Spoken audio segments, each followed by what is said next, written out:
कहते हैं नरक में एक पेड़ है। बहुत पुराना, बहुत बड़ा पेड़। पर वो पेड़ इतना ज्यादा सूख चुका है, इतना ज्यादा खोखला है कि कभी उसमें किसी ने एक पत्ता तक नहीं देखा। लेकिन जब भी नरक में किसी को भूख लगती है तो वो उस पेड़ की तरफ हाथ बढ़ाता है और उस पेड़ से एक फल लाकर उस आदमी के हाथ में गिर जाता है। ये फल बिल्कुल वैसा ही होता है जैसे उस आदमी के कर्म थे या फिर उस आदमी के पाप थे जिनकी वजह से वो इस नरक में आया। हर रोज की तरह सुबोध आज भी उसी पेड़ के नीचे खड़ा था। उसे इतनी जोरों की भूख लगी थी कि अगर वो जिंदा होता तो उसकी भूख अपने ही शरीर की हड्डियां चबा जाती। लेकिन नरक में ना तो हड्डियां थी, ना शरीर था, ना मौत थी। कुछ था तो बस कभी न खत्म होने वाली भूख।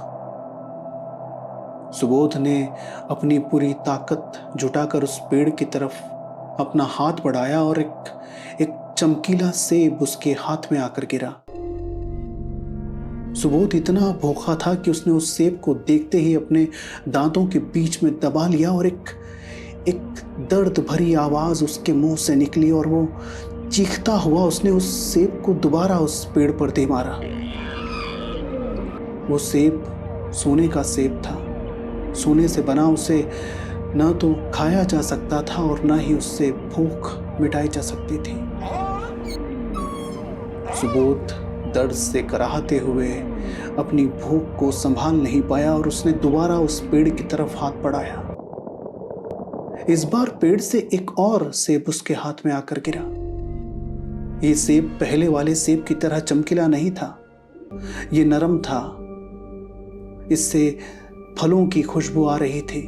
इसे खाया जा सकता था, इससे भूख मिटाई जा सकती थी। सुबोध ने खुश होकर उस सेब को खाना चाहा, लेकिन जैसे ही वो उस सेब को अपने मुंह तक ले गया, वो उसे खा नहीं पाया।